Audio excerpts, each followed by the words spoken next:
Hopefully Councilor Brooks will get back here real quick. She's at the top of the order here. All right. So welcome everyone. I'm going to call to order the February 22nd, 2021 Tualatin City Council regular meeting. We just ended a work session and now we'll switch gears and go into a full city council meeting. First thing we start off with right now is a moment of silence for those who have lost their lives to COVID-19, led by Councilor Brooks.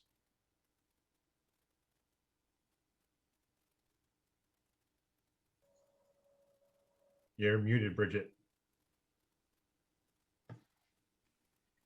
Thank you. This week, sadly, we saw the first case of an infant pass away, and on the other side, there was a report from the New York Times talking about over the last 2 weeks that there's been a 44% decrease in cases contracted and a 38% decrease in deaths since this increased coordinated vaccine rollout. So I just want to thank all the people that have been working with the rollout, and please join me as we remember those that we've lost and that are suffering from this pandemic.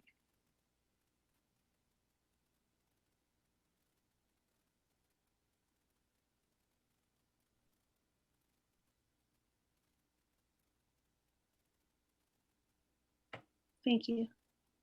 All right. Thank you, Councilor Brooks.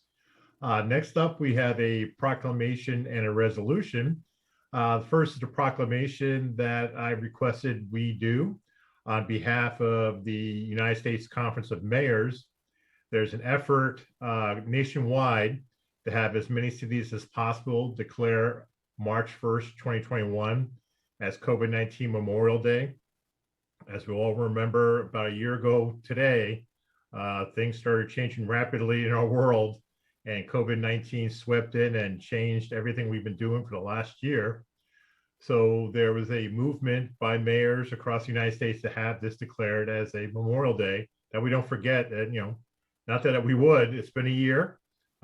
We're continuing on, and that, as Councilor Brooks just said, ideally COVID, the vaccines will start rolling out here after this ice storm we had, get more and more people immunized, and we can start decreasing the rate of transmission and slowly get back to what we all want to be back at, is normal.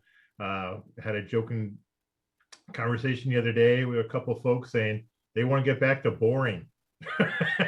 They're sick of this stuff. They want to get back to, same old, kind of thing where you took for granted, stuff being boring. But with that, proclamation declaring March 1st, 2021 as COVID-19 Memorial Day.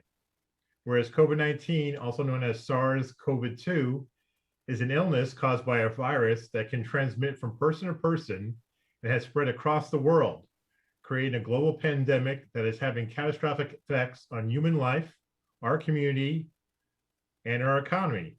And whereas to mitigate the spread of COVID-19, observance of public health orders to social distance and stay at home have created challenges for small businesses, workers, and schools, which are working to comply with limited resources. And whereas local and state governments, health departments, and public servants have taken bold actions to protect residents, supporting struggling local economies, and find innovative ways to provide services. And whereas in response to the rapid spread of COVID-19 and stay-at-home orders, essential workers have stepped up to provide critical services to help protect our communities and save lives, sacrificing their own health and safety. And whereas more than 2.4 million people worldwide and 485,000 in the United States have lost their lives due to COVID-19, and in Oregon alone, more than 2,137 lives have been lost to this deadly virus. Each lost life to COVID-19 mattered and leaves a hole in the hearts of loved ones, family members, and their surrounding community. And whereas public health guidance and policies targeted at prevention, such as social distancing, wearing masks in public, and staying home mitigate the spread of COVID-19, prevent illness, and lessen the burden on individuals and society. Now therefore be it proclaimed by the City Council of the City of Tualatin that March 1st, 2021 be designated as COVID-19 Memorial Day in remembrance of those who have lost their lives and in honor of those who continue to suffer the impacts of this virus. Thank you. So then we now move on to our item number 2, our equity resolution, and that's Councilor Brooks. Thank you, Mayor. And thank you, Council, for your work on this, all your feedback and your support. I want to bring in special mindfulness around this month being Black History Month. And I know one thing that the Black community is invested in is equity and us understanding and standing up for equity in a way that affects their community and so many others. And I also, I just want to also say, especially stemming from what our mayor just shared about the pandemic and the terrible disproportionate effects that we've seen in historically marginalized communities, and for our city to be stepping up and responding in the way that we have makes me proud. And I also think that when people are suffering, when communities are suffering, to acknowledge and say that we see your pain and that we care is a really important part of that conversation, not just the efforts that we make to do things in bilingual ways and in other ways to address the needs of our community. So in that being said, I will read the equity resolution, and thank you again to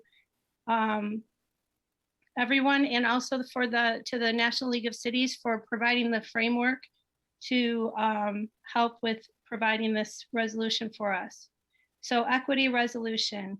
Whereas certain communities have been historically marginalized, affecting socioeconomic well-being and access to resources and services, including communities of color, genders, abilities, sexual orientations, and ages. And whereas racism impacts economic and health outcomes to an extent that racism is now considered a public health issue, and whereas the global pandemic known as COVID-19 has impacted the health, social, and economic fabric of the Tualatin community, and whereas the disproportionate impact of COVID-19 has been on communities of color, and whereas the City of Tualatin and the Tualatin Police Department condemn acts of violence as was witnessed in the killing of George Floyd, and whereas the City of Tualatin supports ongoing efforts and values of empathy, transparency, authenticity, partnership, collaboration, and consistency in local responses to racial tension, and is committed to equity, fairness, and justice in protecting its most vulnerable residents. Therefore, be it resolved by the City Council of the City of Tualatin, Oregon, that the City of Tualatin is committed to responding to the COVID-19 crisis in a racially equitable way. The City of Tualatin will work with our counties and continue to dedicate our efforts to identifying and addressing the ways COVID-19 may exacerbate existing inequities in our community.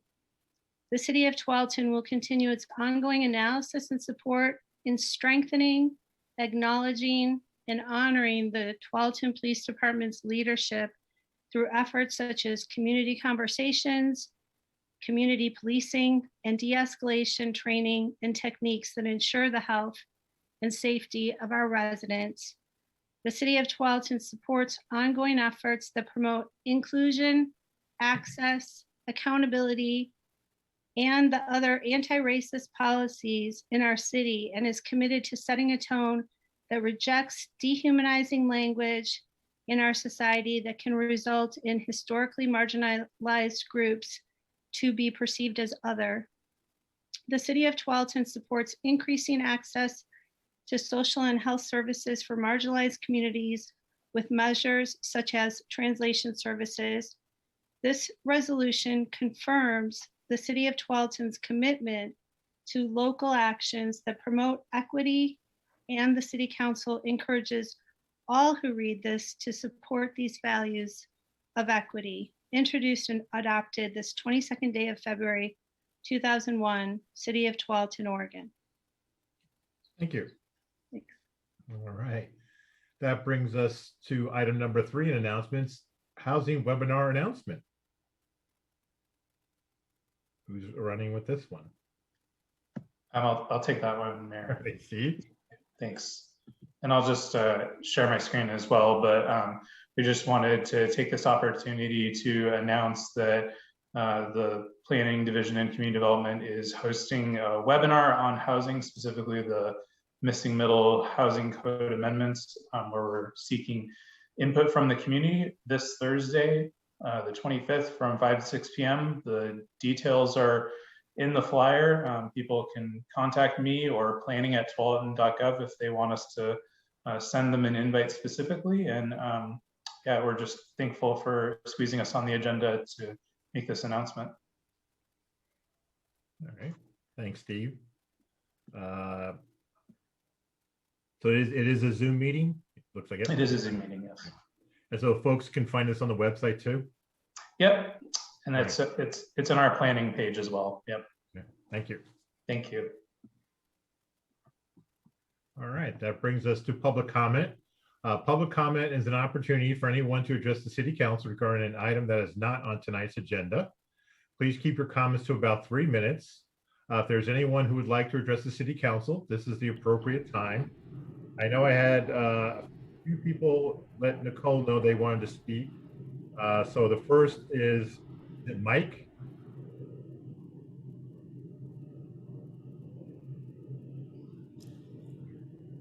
Okay, maybe Mike's not here anymore. I don't see anyone. Okay, is there anyone in the poll center? Not by the name Mike. All right. And then I know we have KJ and Jason Jordan from Republic Services. Hi, good evening, Mayor. Can everyone hear me okay? Yes. Okay. Well, good evening, Mayor and Council.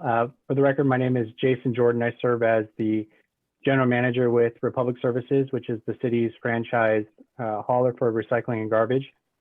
And my purpose for being here tonight is just to inform the city and really our customers of the efforts that our companies has put into ensuring how we support our communities as best we can during the recent hardships that we've faced. Many know that we take a lot of pride in servicing Tualatin and the surrounding communities and have been committed to do so since the start of the pandemic through wildfires and now most recently the strong storms that we've been experiencing. So I can agree with your words, Mayor, that for us, returning back to boring would be really nice to have as well. So purpose again for this is that we live and work in the communities that we serve, and many of us at Republic Services here locally experienced the outage as well. And I wanted to make sure that we were able to address what we've been doing as a result of this, as well as specifically address an incident that occurred last week with one of our trucks. At one point in the storm, our area had over 100 employees without power, and many of which were still reporting to work, trying to find ways to service our customers during that time. Our local site, Wilsonville, was included in one of those areas that did not have power during that period. We placed some of our employees that didn't either have generators or family and friends to stay with into hotels so they could stay warm and get a warm shower, just to be able to kind of have some sense of normalcy through that as well. Through that period of time, our drivers literally faced hundreds, if not thousands, of hazards each day while driving, such as debris in the road, low-hanging lines across all the region, streets that had debris where, some had signs, some didn't. Many of our drivers had to really kind of turn down the road and see for themselves what they were potentially coming across. And if anyone knows, those are 60,000-pound vehicles that we have on the road, so we're really trying to take extra precautions with. And speaking directly with the incident that occurred last week with one of our trucks, snagging one of the low-hanging communication lines. Unfortunately, I mean, no pun intended, but it was a little bit of a result of the perfect storm with being early in the morning and still dark out. It does appear that the wire was hanging low, and you know, in that specific area, there were cones and tapes that were up along the street. And what it appears to, based on our investigation, is that, you know, at some point it looked like those markers were moved off to the side to allow vehicles to pass through, on which at one point our driver, who had that area as his collection area that day, was attempting to enter the neighborhood. And I would just say, we know where the hardships came from that, and very sorry for the role that we played in that. And I just want the council and the city to know, on behalf of myself and the company, that, you know, we're working with the city to ensure the light poles and the signage are corrected as soon as possible. And really, since the end of the storm, we've been coordinating with all of our cities to help with the removal of disaster debris. To date, we've already taken hundreds of tons so far across the region. We're also continuing to explore other ways that we can support our customers in terms of disposing and getting rid of their storm debris. So my hope is we'll have some further updates here in the near future. So, you know, because we make every effort to continue servicing our customers during this time, we're, you know, speaking to our drivers to be extra vigilant for the hazards that we're facing every day on there. And so I just, again, on behalf of myself and the company, wanted to thank the city, its residents, its businesses, for your patience, understanding for our folks who are going out and servicing during these unprecedented times as well. And just to let you know, we take immense pride in this partnership with Tualatin, and we're going to continue to work hard to meet the needs of the city. And so just wanted to appreciate getting the opportunity to speak on that on behalf of the company.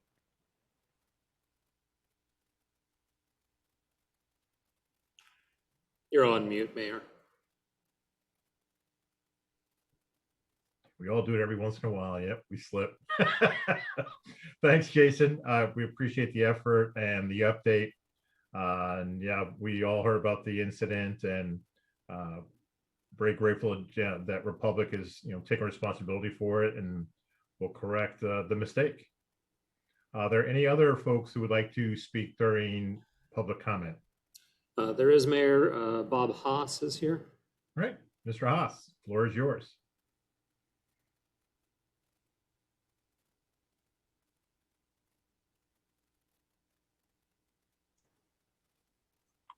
Okay, can you hear me now? Can hear you. I'd like to share my screen because I have some photographs I'd like to show. All right.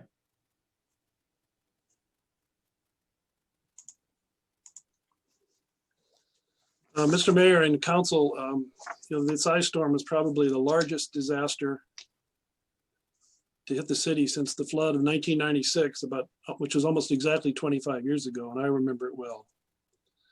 During the recent event, my power was out for 3 days and my Comcast service for 4. I'm not faulting the city's overall response to the latest disaster. Its magnitude was larger than could have been anticipated or provisioned given the city's limited budget. So a crisis like this requires prioritizing resources. My complaint is the city did not devote enough attention to the situation on Boone's Ferry. The closure of the major north-south arterial was likely one of the worst traffic problems caused by the storm, and its impact was magnified by its previously serving as a detour around the Garden Corner closure of 105th and 108th.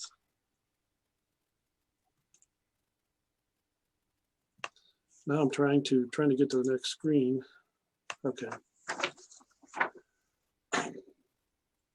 This photo shows the situation. This photo shows the situation on Tuesday at the intersection of Boone's Ferry and Siletz Drive. Boone's Ferry was closed farther north at Avery while the PGE crew was working on the lines. Note the low-hanging PGE feeder and the Comcast fiber. At this time, Comcast service in my division was out, but much of the south of the city still had service. The intersection was closed to traffic from the west due to the down lines on the west side of Boone's Ferry. Traffic on Siletz Drive in and out of Sunday Meadows to the east was allowed. However, there's no exit to the east through Sunday Meadows. Numerous vehicles coming from the south on Boone's Ferry turned into Sunday Meadows, ignoring the dead end sign, had to turn around. Now, note the road closed to through traffic sign. The sign had been in place for the Garden Corner detour to discourage cutting through Siletz, which does go from Boone's Ferry to 105th. When this picture was taken, the sign was turned around facing up Siletz, west to the west. Now, as a driver, I would interpret such a sign to mean that local traffic past the sign was possible. However, it does not make sense to place the sign at the point where the road is actually closed.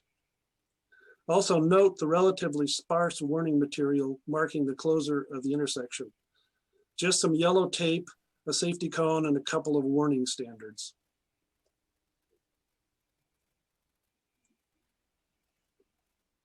I'm going to the next slide. This is the signage to the west on Siletz Drive at Willapa Way. I live just north on Willapa. It's sort of over my left shoulder. My house is. The road closed ahead sign was too vague. I implored the city to move the road closed to through traffic sign here, as it would have made more sense, but that was never done. The result of 4 days of closure of Boone's Ferry was that literally hundreds of vehicles coming east on Avery Street and from the north on Boone's Ferry were directed down 94th Avenue, past my house on Willapa, which is the green arrow, and east and turning east on Siletz, attempting to get to Boone's Ferry, but then they had to turn around and come back, given the closure of the Siletz-Boone's Ferry intersection. I could see their confused looks following the directions from their phones and dashboard maps, which were unaware of the extent of the closures. I made several attempts to add the Siletz closure to Google Maps to no effect. I mentioned this to a friend who works for Google, but he told me their maps operation is horribly understaffed. I wouldn't have minded the traffic past my house if it had been part of a working detour. A sign at 94th and Avery might have saved a lot of frustrations for all the drivers that were misdirected. Adding to this problem was the city's website, which listed Siletz, the red is mine, as part of the detour. I suspect not many people used the website info, but its inaccuracy didn't help. I pointed out the error to city staff and checked the website several times, but to my knowledge, it was never corrected. Now, remember the low-hanging Comcast fiber from an earlier slide. At 6:15 a.m. on Wednesday, a Republic Services waste truck apparently crossed Boone's Ferry after collecting cans from Sunday Meadows, caught the Comcast cable, pulling down street lights on both sides of Siletz, as well as the pedestrian warning light for the Boone's Ferry crossing. It was dark at that time. There were no street lights, obviously, and the very sparse warning markings, and Mr. Jordan says possibly the warning markings even had been removed. They weren't seen by the driver. The driver was familiar with well, assuming it was the same driver as in the past, he was familiar with that intersection having a no through traffic sign because of the, again, because of the garden corner closure. And so he probably made the same move across Boone's Ferry many times in the past without a problem. While Comcast service had not been interrupted south of this point till this incident, my daughter lives near Grams Ferry and Hellenius, and her Comcast service was working until this incident. Most of the south of Tualatin and Wilsonville were knocked out of service by taking down this cable. The point I wanted to make is that the city did not pay enough attention to the effects of the Boone's Ferry closure. The signage was inadequate. Republic apparently not notified of the closure. Having more signs and barricades available wouldn't have been a budget buster. In addition, some means of notifying online map providers should be pursued. The original closure apparently was marked in a timely fashion, but as I mentioned, I couldn't get an update made. Maybe ODAT could act as a conduit to these map providers. Thank you. If anyone has any questions for me. All right. Thank you, Mr. Haas. All right. Moving on to consent agenda. The consent agenda are these items considered routine and will be adopted by one motion unless someone on the council would like one of them removed and heard separately later tonight. The consent agenda tonight consists of item number 1, consideration of approval of the city council work session and regular meeting minutes of February 8th, 2021. Item number 2, consideration of approval of liquor license renewals for 2021. And item number 3, consideration of resolution number 5342-21, authorizing city manager to execute an intergovernmental agreement with Clean Water Services for construction of the Martinazzi sanitary sewer trunk line upsizing project. Would anybody, any counselor like any item removed from consent? I don't see any hands up, so. Okay, I'll move that we approve the consent agenda as read. Second. I have a motion and a second to approve the consent agenda as read. Any discussion on the motions? Seeing no hands up, I'll go through the pictures. Councilor Hillier, Aye. Councilor Pratt, Aye. Councilor Brooks, Aye. Councilor Reyes. Yes. My pictures just shifted on me. Councilor Sacco, Aye. Council President Grimes, Aye. and I vote aye also. It's unanimous. It moves us on to general business. Item number 1, consideration of resolution number 5532-21, declaring a state of emergency related to winter storm events. Is this Sherilyn and Clay? Well, I'll start it out and just say thank you, Mayor, for the opportunity. Before you adopt the resolution, I'd like Clay Reynolds to give you a public briefing about our storm response, and feel free to ask him any questions. Ultimately, we're asking you to adopt a resolution declaring an emergency, primarily so that we can ask for reimbursement through FEMA. But other than that, I will turn it over to Clay. Good evening, Mayor, members of council. For the record, my name is Clayton Reynolds, and Maintenance Services Manager, and one of the hats I wear is Emergency Manager. And that's getting put to the test, obviously, in the last 11 days. What I'd like to do is kind of give you a brief overview of the incident, kind of fill you up to date, almost like a story form, give you an opportunity to ask questions and those things as well. And I don't know about you, but it feels like it happened about 2 months ago is when it started, and I can't believe it's only been 11 days if you really think about it. And it's been a hard one for a lot of folks without power. On the 11th, about 10 o'clock, they started dealing with the snow. That was a street crews and a park crews. Anyone who's available to drive the snow plows, they dealt with that and dealt with the snow, trees down the road through the weekend. On Tuesday, we opened up the EOC, recognizing we need to get a lot more help and start moving forward and getting better messaging out to everyone, which is the right call. With that, we had 4 different crews operating, 4 crews of 4, trying to go as fast as we can. We started to add people to it. With that, we've probably pulled in about 55 different members of the city to help, both in assessment and or running events that we'd set up. It's been an amazing task. And part of the story is as difficult as it was for a lot of people without power. There's so many positives that come out of that. What an amazing team we have. The citizens, and hopefully that'll come out in several pieces of this as I share it with you. We had there were 144 trees, and we're just talking street trees. About 144 street trees and more than likely need to be replaced. Any item fell down or had to be cut due to damage. There's approximately 600 residents were affected. There were like different parts of sidewalks, 5 segments of sidewalks that got affected. There was 8 trees in houses. Some of those have been addressed. There's still some that haven't been yet. PGE, there was 4,200 customers that were out. I think there's still 11 currently that need to be still within the next 2 days. I think they'll have them without power.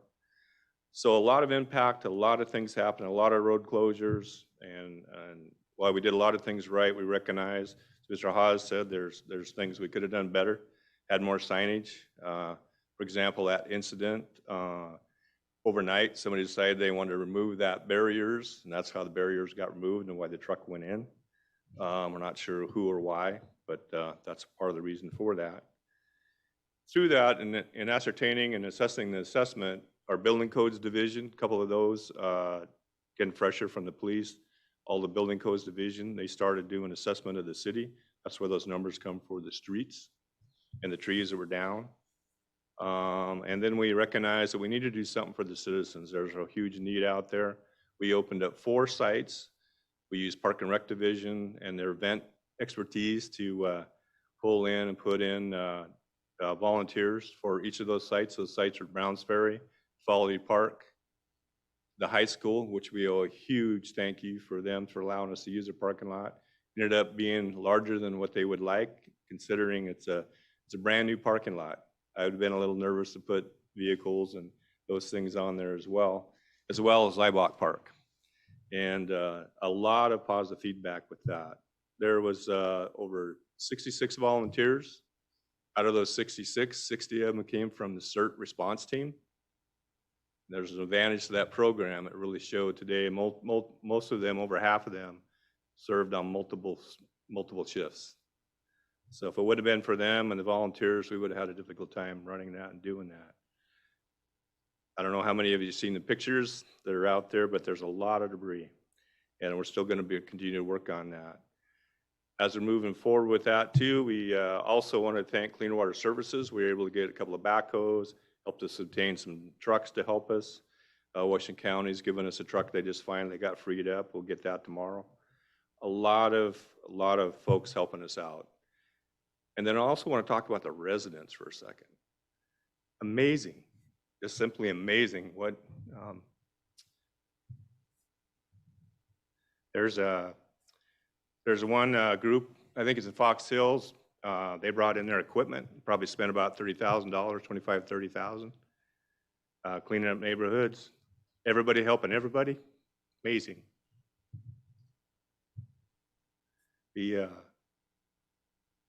And as you can tell, it's not emotional at all. With that, the next thought is that we hope by the end of this week, we'll have one pass through the city, and we'll have most of the street tree debris picked up off the curbsides. What we're doing then is we're asking everybody to have everything out by March 1st, this next Monday, if at all possible. We will turn around and do another sweep through the streets that week. And hopefully by that time we'll have 99% of it cleaned up. Expecting there'll be ones or twos here and there, but that's the message we really want to get out. We're still debating on whether we need to do another weekend of drop-off. We need to confirm with the school if that might be okay or not okay, trying to figure out the best way to do that. Public Service is debating on whether they can do a site as well. We'll consider with them this coming up. Hopefully what we can do is get through the street trees and get through that within a couple of weeks, 2 to 3 weeks, be done with that. But I really want to emphasize the need that in the parks, there's a tremendous amount of damage. We're a long ways from being done. And we're still trying to assess how much that'll take and what that'll take to finish that. I expect that to take quite a while. I really feel for the folks without the power. And the other message I'd really like to share with everybody is, as hard as that is, it's a reminder about being prepared, about knowing your neighbors, having everybody help, really making sure that, what do you need? What are the needs? A lot of good stories out there, tremendous amount of stories. A lot of feedback from citizens about how well this is received. The CERT team told me that one of the folks dropping off trees went and got a bunch of hamburgers and brought them back. Those kind of things are happening all the time. Truly amazing. And with that, I'd like to just open it up and see what questions you have and what I can answer.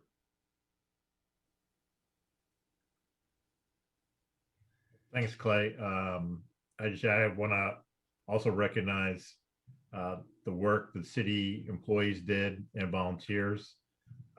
Over the weekend, emails were coming into me with residents ecstatic on how much effort and work city employees have put in to clean up the streets, the amount of time they're doing, how helpful they've been. And like you're also mentioning, the CERT folks, their willingness to give up of their time is tremendously appreciated. As you kind of alluded to, this might have been a little test run for something that ideally, doesn't happen. We don't want a big crisis, but this is, it dusted off our emergency preparedness plan, and we got to be able to flex it a little bit, and we'll learn, as you just mentioned, from some of the mistakes, some of the errors. But all in all, I think folks did well. But it does show that I know this is close to Councilor Brooks's heart, that, you know, we always have your emergency preparedness kit, your water, if you have generator, you know, spare food. Because I have a friend who is in Salem and just got their power back today after 12 days. So 4 days seems like a long time, and it is, but also other folks are still, you know, 12, 13 days into this. So be prepared. Exactly. Yeah. And I didn't, if I Go ahead. may, I didn't spend the time, but we have an amazing team at the city, simply amazing. Working together, long hours, long time, doing the extra effort. Yeah, it's been a great tribute to watch that. Yeah, I mean, just between the people and the collecting the resources, like you were saying, you know, chippers and trucks and cranes, all that stuff. You guys were super nimble with COVID-19 reaction, and again, you turned on the dime again with another challenge. And I just want to state my appreciation, and hopefully, you know, you've seen it. Residents are sending emails in, and they're commenting to city councilors how appreciative they are. So. Any other comments for Clay? Councilor Brooks. Well, first of all, I just want to say thank you as well. I have to say thank you. And the way that you get emotional shows that you just don't care at all. And it shows. And I do want to acknowledge Mr. Haas, and you know, I live right in that neighborhood too. And so I understand what it's like to be around where there's diversion of traffic from Garden Corner curves and all the improvements that we're going to get from that. In the meantime, we're kind of holding tight. And my little street tree cracked. I don't know if it's going to make it, you know, but everyone's had their way through. I'm just grateful we haven't lost lives. And I came from a place where we had ice storms more often than here. This level of storms and freezing across the country, the strange weather that we're seeing, in my opinion, from climate change, is something that we might have to get good at, these kinds of responses. So it's a good learning lesson, even though it's a tough learning lesson sometimes. The other thing that happened in my community from the Midwest was we sometimes would have ice storms coupled with high winds. And I'm so grateful we didn't have high winds, because there could have been a lot more damage and a lot more loss of life. So I'm trying to look for those silver linings. And one of the silver linings is the effort that you've made. I know our other directors, like that we see here, Jeff Fox, Police Chief Steele,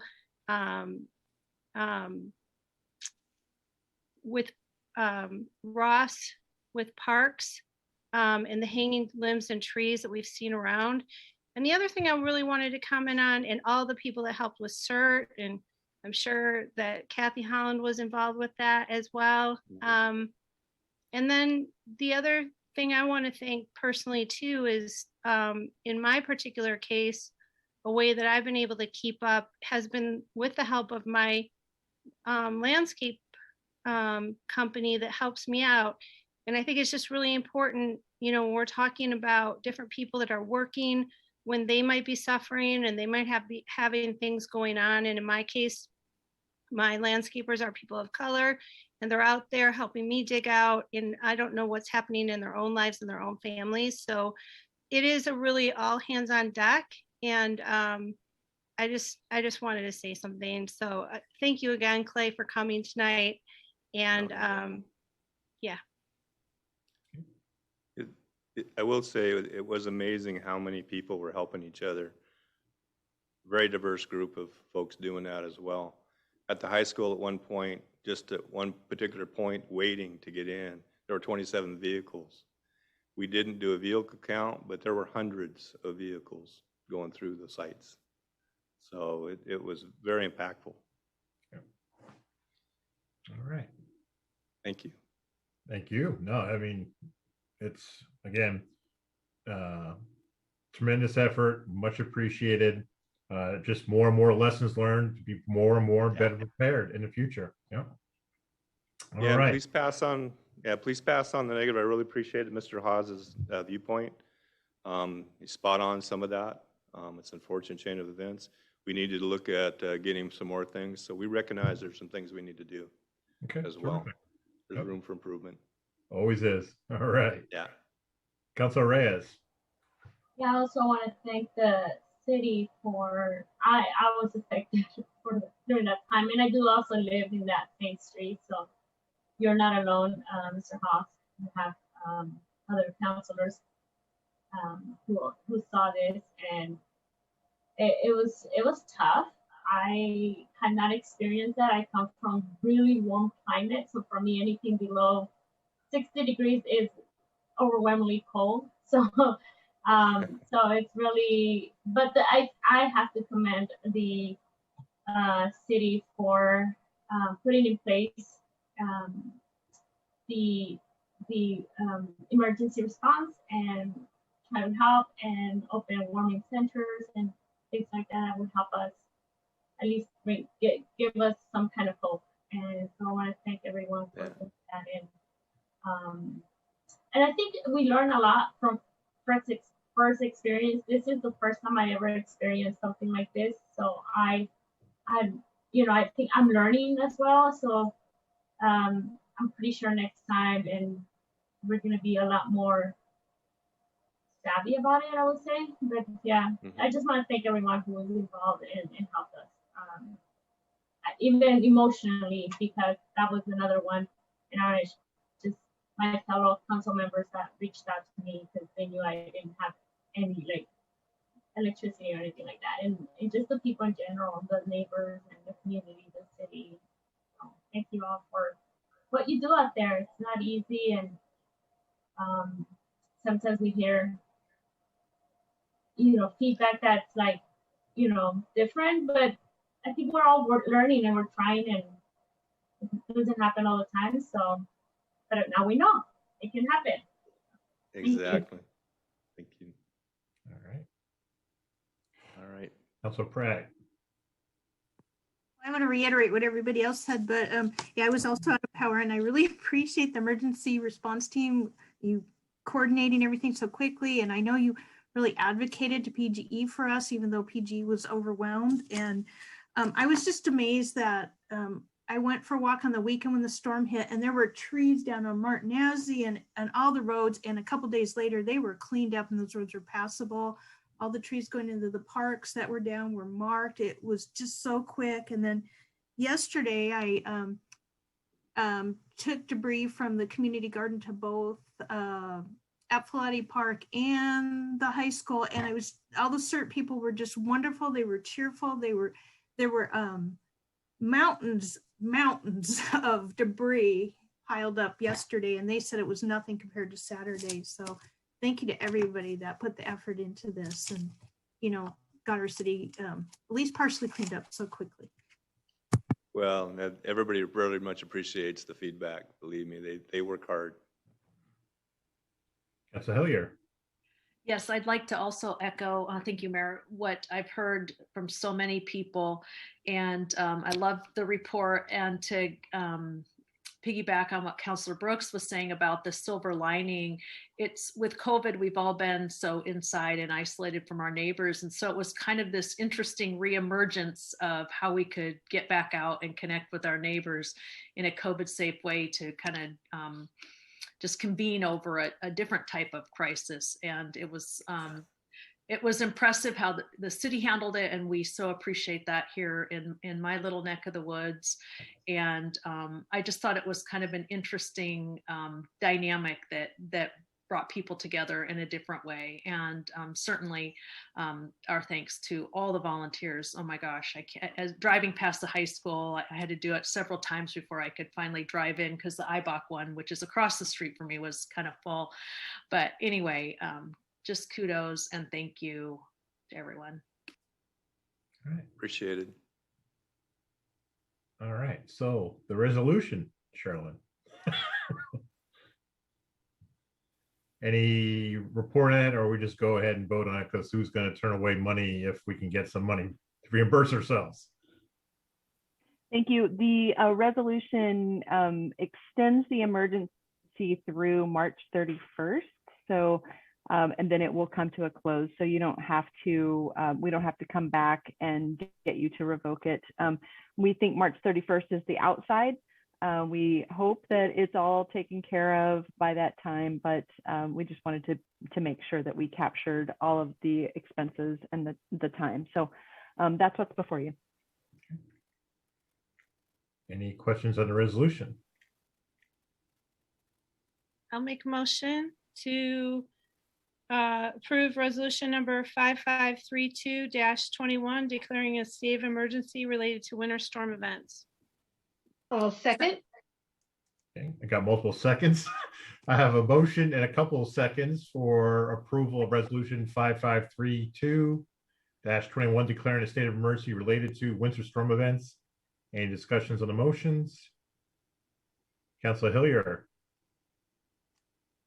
Aye. Councilor Pratt, Aye. Councilor Sacco, Aye. Councilor Brooks, Aye. Councilor Reyes, Yes. Council President Grimes. Aye. I vote aye also. Thank you. All right. We had no items removed for consent. So that brings us to council communications. We didn't do any at work session. So we'll do that at this time, and I'll start in the order of my pictures. So Councilor Hillier, you're up first. Thank you, Mayor. Good evening, everyone. First off, the Tualatin Science and Technology Scholarship Committee that I am so excited about. On February 17th, we got a communication from Jerry Ann informing us that the committee, due to the trust fund, which the funds come from for that scholarship, has had such a low interest draw. They've chosen not to do the scholarship this year so that they don't have to draw into the principal, but the program will be back. We're hoping in the budget cycle, because I know that's coming up. And so Don, our favorite financial wizard, Don, will be up to talk to us, I'm sure, about that soon. So there's that. I did attend the Metro 101.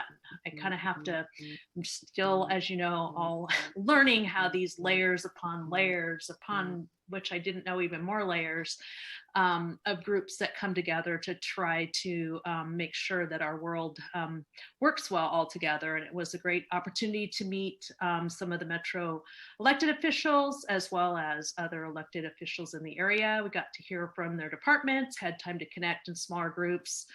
Things around racial equity, housing, water planning, jobs, safe transportation, the environment, and other, questions that were more specific to areas. Then I'd also like to take the opportunity to share about the Pact with Pride movement that started basically on March 14th of 2020. It was created with a collaboration through TTSD, the Foundation for Tiger Tualatin Schools, the Tiger Tualatin Educators Association, and the newly formed Tiger Tualatin Student Union. I know I'm getting close, Mayor. I know you're nervous. I'm sorry. No, Over six, okay. Just as things first went out, over 600 people had signed up to volunteer their time, money, or resources. Basically, there's boxes designated to supply food for a family of 5 for a week. There were a whole bunch of different partnerships that I could talk about, or you could go to the Pact with Pride website and learn more about it. But just so you know, about 38,000 boxes have been filled since March of last year, averaging 675 families. And it's really, I just want to recognize the Tualatin businesses, and these are certainly not the only ones, but these are the ones that have consistently donated larger amounts, is Columbia Corrugated, Pacific Foods, and Caruso Produce. And if you're ever looking for volunteer opportunities, go to Pact with Pride. It is such a privilege to be able to be part of that movement, and providing food for those who are food insecure during COVID especially is a passion of mine. So I encourage others to take a look. And if time and talent is not your expertise, then maybe your treasure is. So there you go. Thank you. Thank you. Councilor Pratt. Well, I just wanted to thank the city and CERT, and I already did that, so I have nothing. Councilor Sacco. Thank you. So between the last time we met and today, I attended the Willamette River Water Coalition, and we adopted the budget for this coming year. And I just wanted to mention that the bidding phase for the Tualatin Sherwood Pipeline project is coming up. So it's something that's going to take place in Sherwood, but it'll impact Tualatin Sherwood Road and 99 in that intersection. So I think it's something that we'll all be interested in hearing updates on. So I'll update you as that project moves along. And then the only other thing that I had was I wanted to thank the city staff for all of their efforts throughout the last week. And the drop-off sites, I think worked great. We utilized them. We had to make multiple trips after losing 3 trees. And I also wanted to echo what other folks have said about just the resiliency of the community and connecting with neighbors, and just looking out my window and seeing groups of people helping each other out was pretty amazing. And lastly, thank you for the city for putting safety first and prioritizing the projects, keeping safety in mind was a wonderful thing to see. So thank you to city staff. Thank you. Councilor Brooks. I also want to thank the city too for resilient response around the ice storm. I never thought that I'd be lighting candles on Valentine's Day because my power was out, and that's what I did. And I wanted to also acknowledge again, I mean, I've talked about it before about it being Black History Month, and the work and the programming that's been done by our library has been inspiring, and I'm grateful for that work. I attended on the 9th, the Midwest CIO, which is my CIO, and Councilor Reyes was there as well. The city staff did an amazing job communicating and it was nice to be able to say that we're ahead of schedule and under budget around our, moving forward program and the housing development, and then giving people a heads up that the conversation around the Basalt Creek bridge was coming. I continue to work on LIP. I'll do a different update. I had attended a PAB meeting where we found out the recipients of the home grants and community development block grants. And so I'll give you guys a small report on that in your email. But I do want to call out the project, the SEPA project that will be going in Boone's Ferry. So I'm so excited that I got to be a part of that. And we also said goodbye to a couple of people that were on the PAB for a long time and welcome some new members. And there again, there's more women and more diversity. So it's exciting to see. And sad to see experience go and people that have contributed for a very long time. I also want to call out on the 12th that it was Lunar New Year, which is a big celebration for people in the Asian community, and also has ties because it's part of an agricultural, it's the first full moon or since one of the equinoxes, I think. So it ties in with a lot of agrarian background. So it's not just out of nowhere, and it's the year of the ox. And then finally, I did my first monthly call with the mayor, and I wanted to say thank you to the mayor for the time and opportunity. It's a good process, and I'm very excited to talk about the Tualatin Arts Committee. I want to just take a minute on that. We discussed and had a public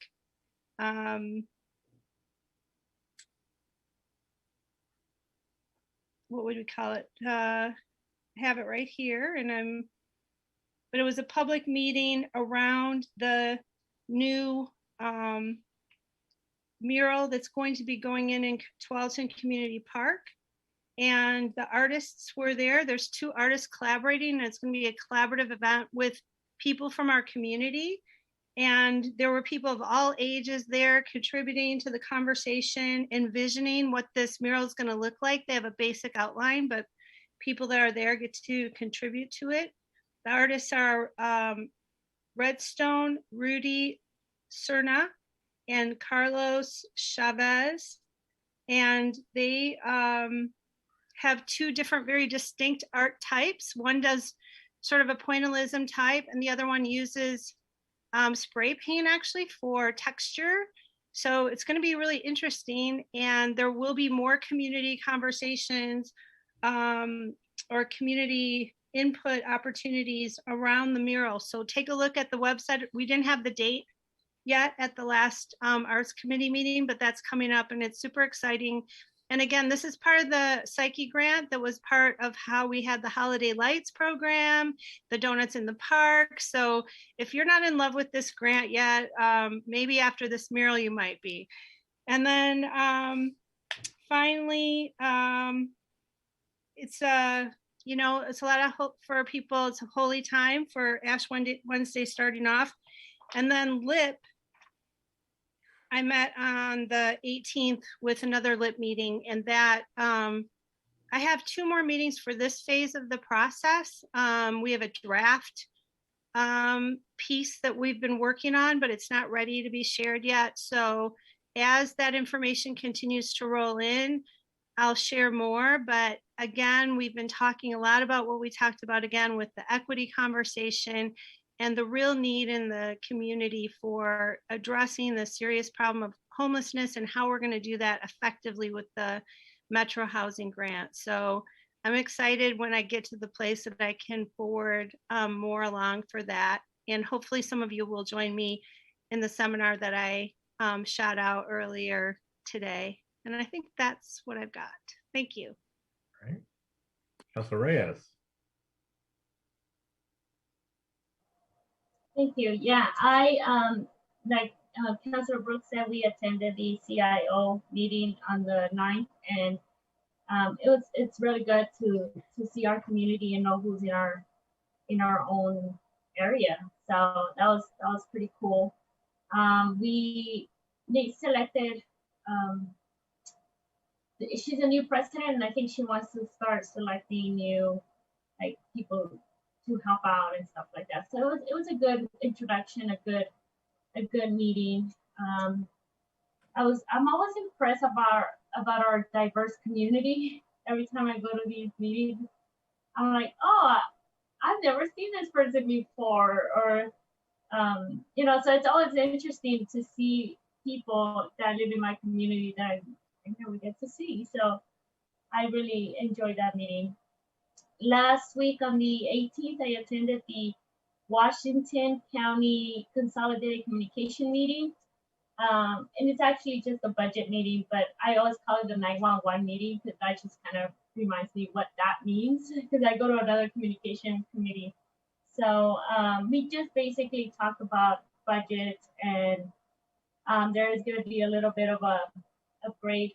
I think it was like 2%, something more for 2% more for the 911 calls and the emergency calls that we support through this. So we're all part of this communication committee, and everybody kind of like all these cities are part of that 911, and we kind of pay a fee. So in case you didn't know what that meant, and I didn't know what it meant until I kind of started figuring out a little bit more about it.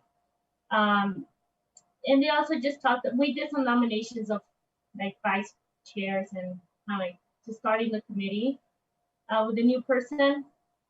And we also, they told us there's a new annual report for this. So I may be able to forward that to you all so you can see it. It just talks about venues and facilities. There's a new facility that they're building, and where they're gonna house like several police officers and the 911 people, and it's pretty nice what they're doing.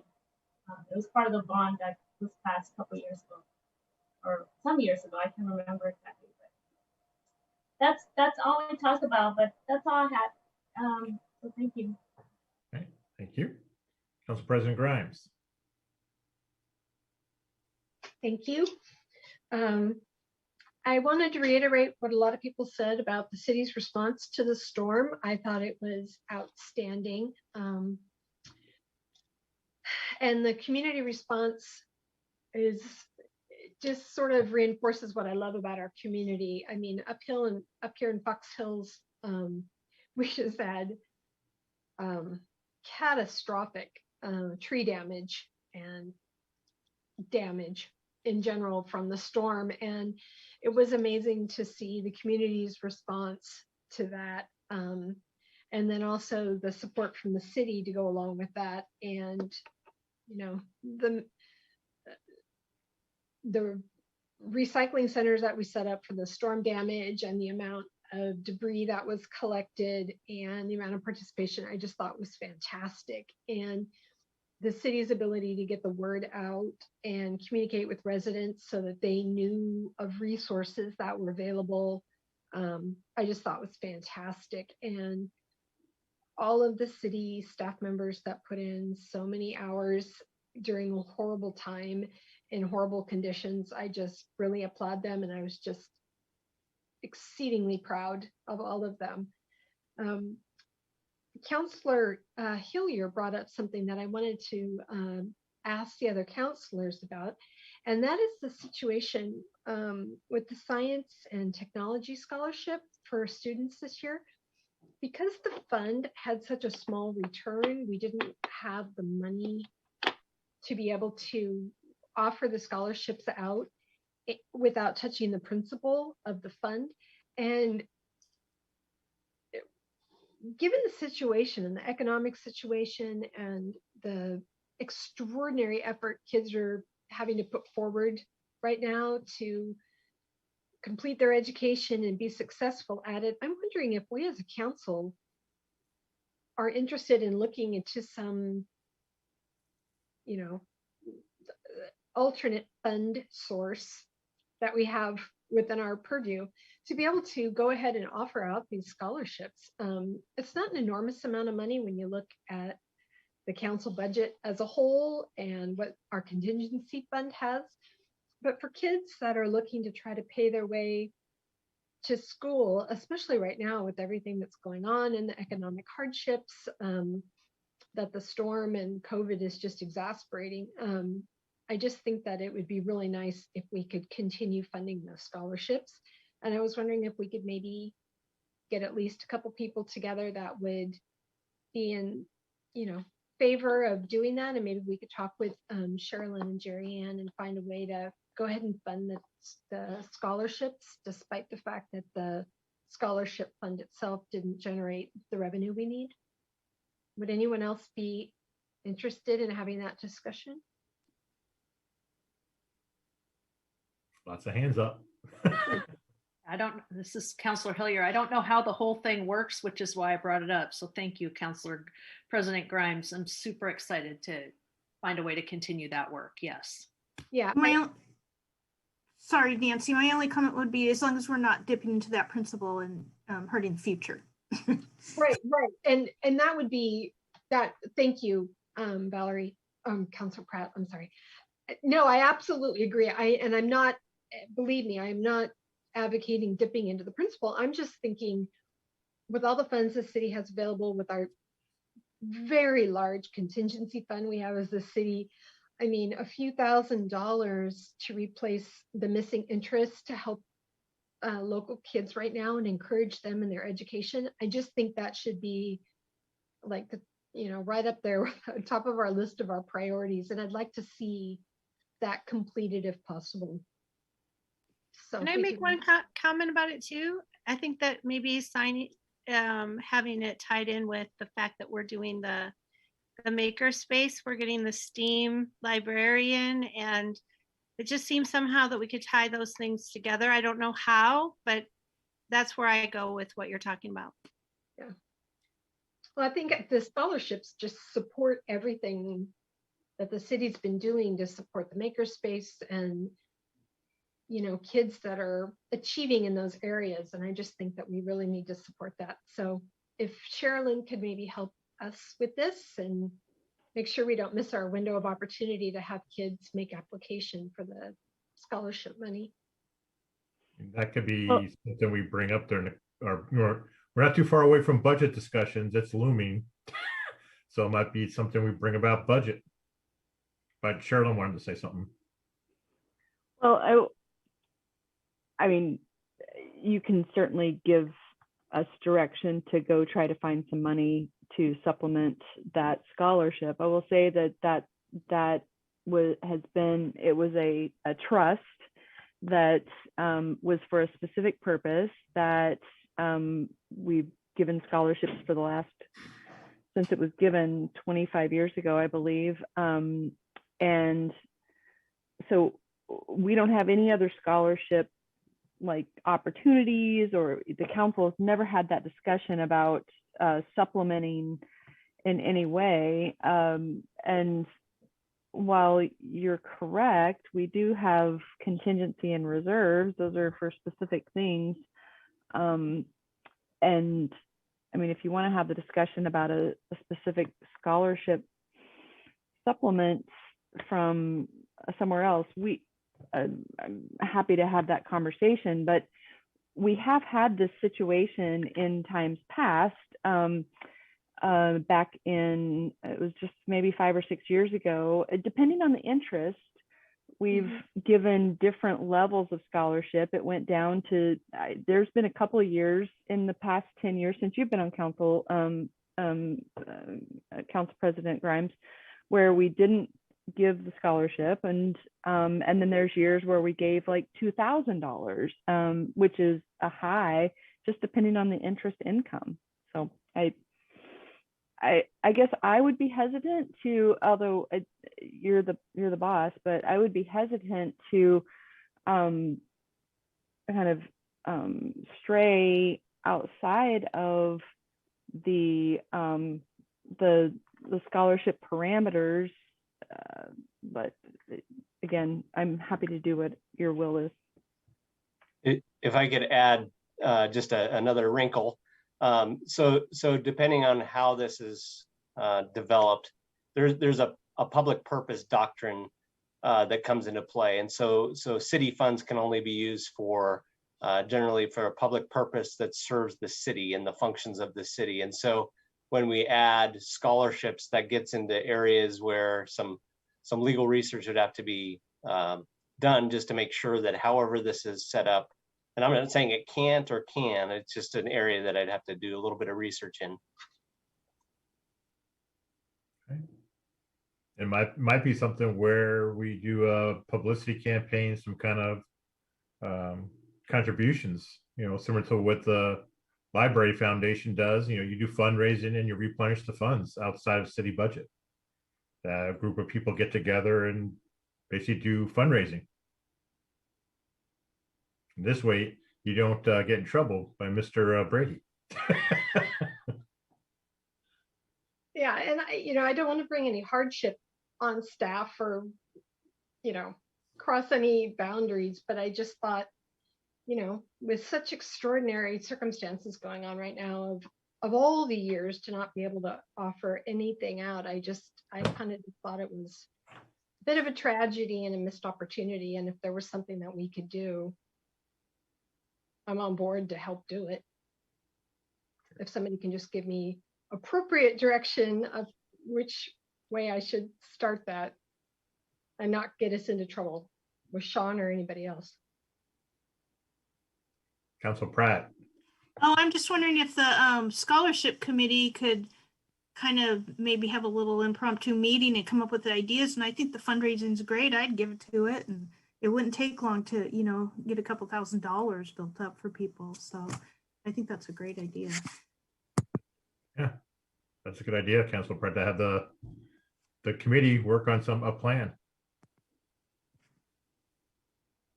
I can pass this along to Jerry Ann and Dawn. And I mean, the scholarship committee is made up of business and the school district, so the chamber, the school district, and the city.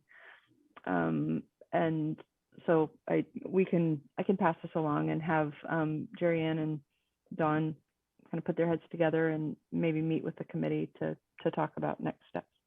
Okay, sounds good. All right, is that it, Nancy?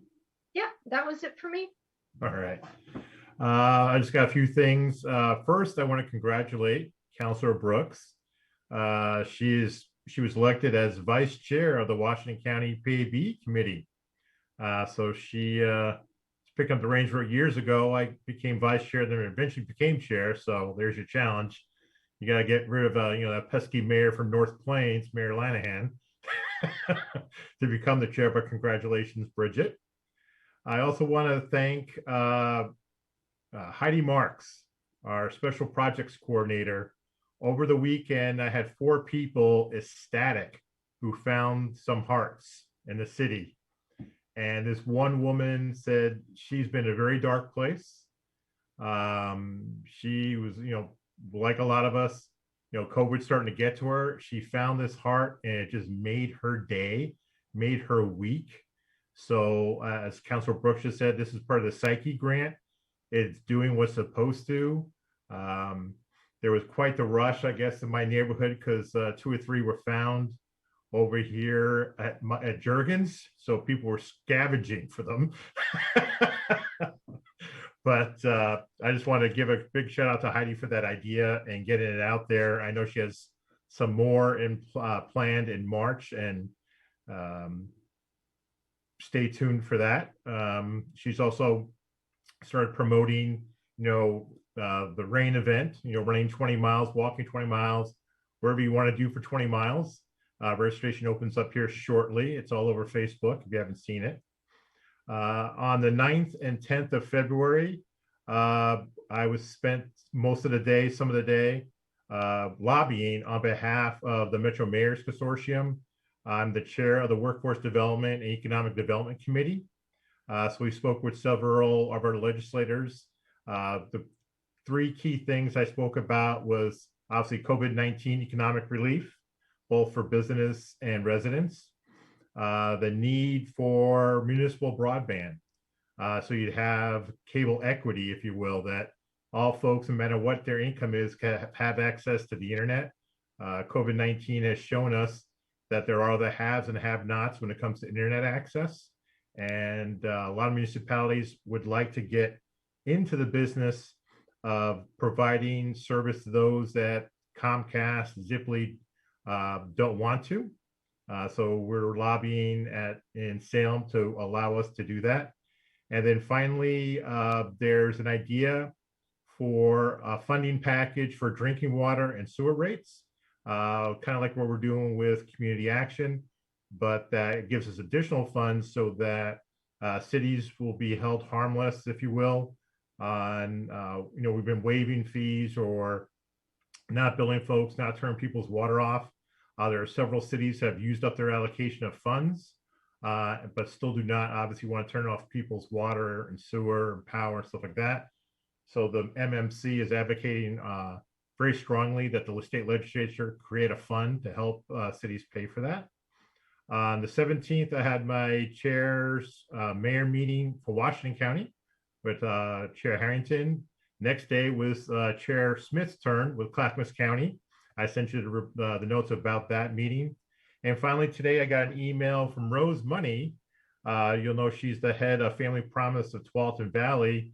She let me know that the plans to merge the 3 family promises in the area are now done. They're not going to merge.